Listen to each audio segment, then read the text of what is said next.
எங்கடா இவ கிளம்பிட்டு இருக்கான்னு தானே பார்க்குறீங்க.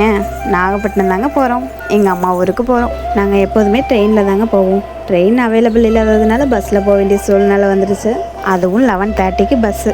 ஆனால் பஸ் வர 12 ஆகிடுச்சுங்க. ஒரு வழியாக அப்படி இப்படின்னு பஸ் ஏறியாச்சு. பஸ்ஸில் ஏறினதும் தெரியல, வீட்டுக்கு வந்து சேர்ந்ததும் தெரியல. ஏன்னா நாங்கள் புக் பண்ணது ஸ்லீப்பர் பஸ்ஸுங்க. 3 பேரும் நல்லா தூக்கம்.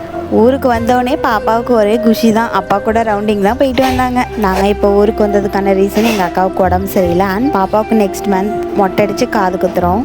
சிம்பிளாக ஃபங்க்ஷன் பண்ணுறதுனால ஃபேமிலி மெம்பர்ஸ் மட்டும் இன்வைட் பண்ண வேண்டியதாக இருந்துச்சு. அதுக்காக ஊரில் அக்கா வீடு சித்தி வீடு எல்லாருக்கும் இன்வைட் பண்ணியாச்சு. இன்றைக்கி நான் தான் எங்கள் வீட்டில் குக் பண்ணேன். மட்டன் குழம்பு வச்சு சிக்கன் கிரேவி தான் பண்ணியிருந்தேன். திருப்பூர் ஸ்டைலில் வைக்காமல் நாகப்பட்டினம் ஸ்டைலில் தான் குழம்பு வச்சுருந்தேன். ஒரு வழியாக சாப்பாடெலாம் செஞ்சு எல்லோரும் சாப்பிட்டாச்சு.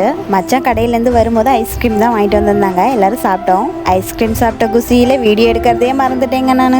லாஸ்ட்டாக அக்காவுக்கு மாதுளப்பழ ஜூஸ் போட்டு கொடுத்துருந்தோம். மாதுளப்பழத்தை வச்சு ஒரு ரீல்ஸ் தான் பண்ணியிருந்தோம். அதையும் இதில் ஆட் பண்ணுறேன், நீங்கள் பாருங்கள்.